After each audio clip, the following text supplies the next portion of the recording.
These are the parts I used to make a cheap smoke tester. Smoking real good. Multi-use sprayer, a pack of tiki torch wicks, some scrap wire here, a couple spare pieces of hardware, battery alligator clamps, and some mineral oil, and links in the description for all the materials used here. Start with removing this plunger. Drill a couple holes on either side, and those will be for our terminals to energize the heating element. I'll use a drill bit just big enough to sneak my hardware through.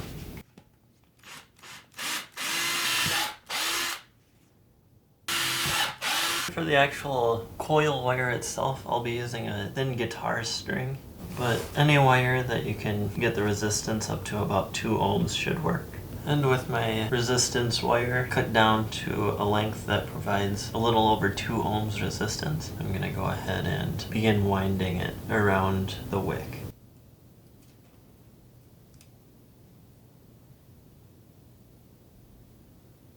I'm fully wound here.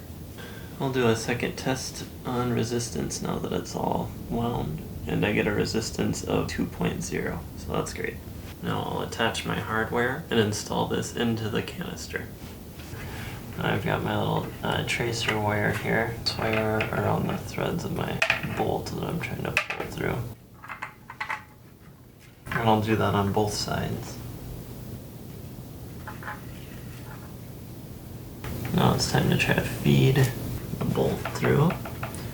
I've got it lined up on there.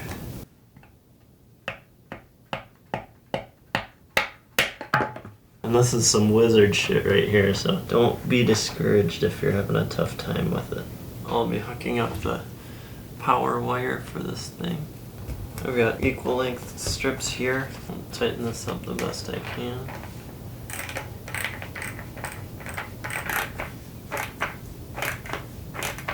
Now I'll go ahead and connect my alligator clips.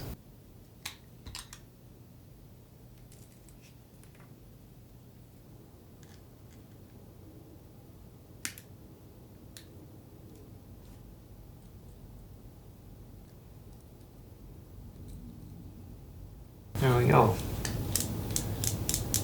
Now I'll add some mineral oil to the wick and let the rest kind of sit on the bottom here. I'm using food safe mineral oil. You can use baby oil or whatever. Wick is nice and saturated in there.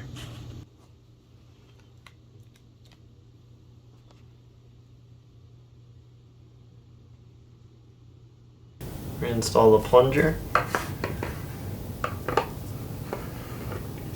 I can secure this onto the nipple here. Hook it up to some power, let that smoke roll. Pressurize it.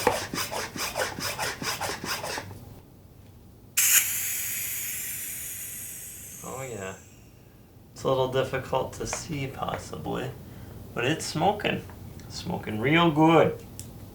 Thanks for tuning in, and be sure to check out our Patreon page if you want to play a bigger role in developing more H3 content.